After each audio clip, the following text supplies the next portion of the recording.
What's up guys? Welcome back to this channel and for another parcel to be unboxed. We got this from Ace Attic Toys and Stuff who's selling pre-love items like diecast and collectibles. So guys, if you are into buying pre-love items, just follow their page and check their post for their items for sale. So what we have here, this is another crane. It is a 2-axle 40-tonner crane. A pre-love item but kulang to guys, missing yung buong assembly ng crane niya. Pero kinuha natin kasi this diecast is produced by NCG. Okay, so let's dive into it. Itong nakuha natin na 40-tonner crane.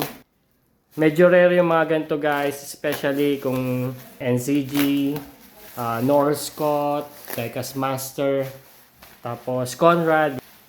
So, maganda to, additional to our collection. Although alam ko kulang yung parts na to, missing yung full assembly niya, yung crane saka yung operator's cabin. So, open na natin to. Uy, may mga free items sila. Yan, free yan. Hindi siya kasama sa pinurchase natin. Bigay lang nila. So, thank you very much, Ace Attic, para sa mga toys na to. So, ang binili talaga natin sa kanya is this one.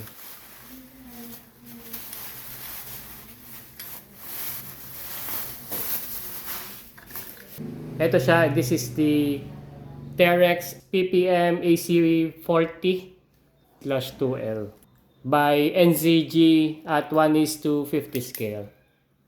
Terex badge siya dito, Terex emblem.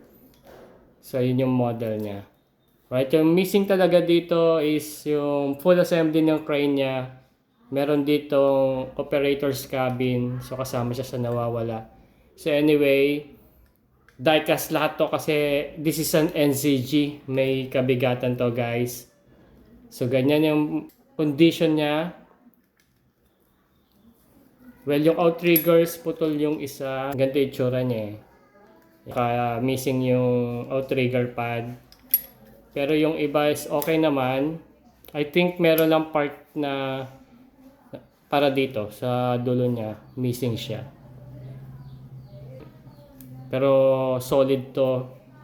Yung body niya is very solid. Tapos may gimmick to. Wheel articulation. I think hindi naman to link steering. Independent steering sila. Tapos spare tire dito pa. So ganyan yung itsura niya.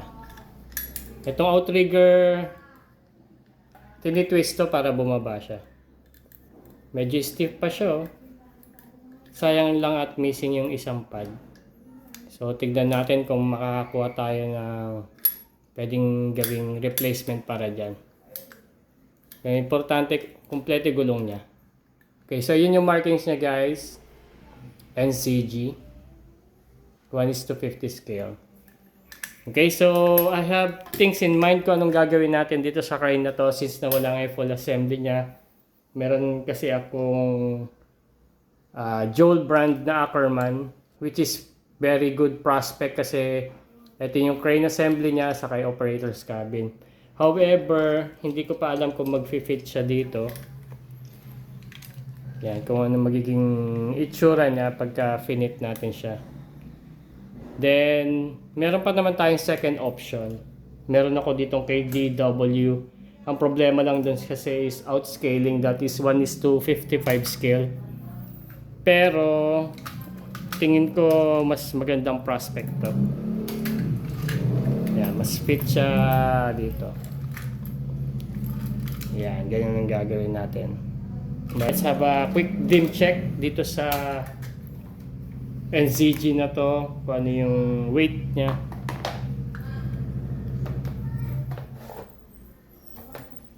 Okay, so that is 441 grams.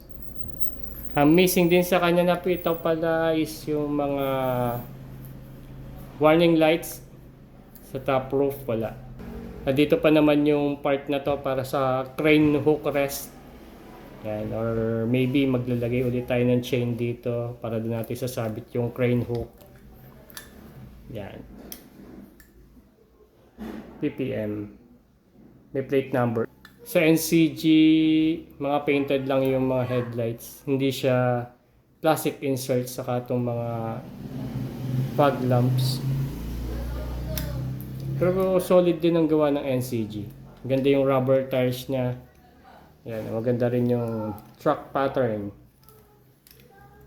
Tapos itong rubber tire niya, wala siyang budge dun sa dun sa gulong niya, walang nakalagay na Michelin o Bridgestone, walang ganun.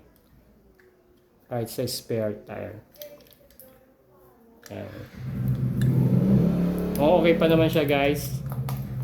So, I guess, i-deep clean natin siya tapos maghanap tayo ng parts na pwedeng ikabit sa kanya para magmukhang decent. And kaya natin kinuha to, guys. This is a very good model para sa support crane vehicle ng AC500. Okay, so yan, gagawa natin ng paraan yan para magamit natin siya saka maisama natin siya sa display. Right, guys, if you like more of this diecast product review, just follow my page. I have a TikTok, Facebook, and YouTube account. So please stay tuned for the upcoming videos, and goodbye.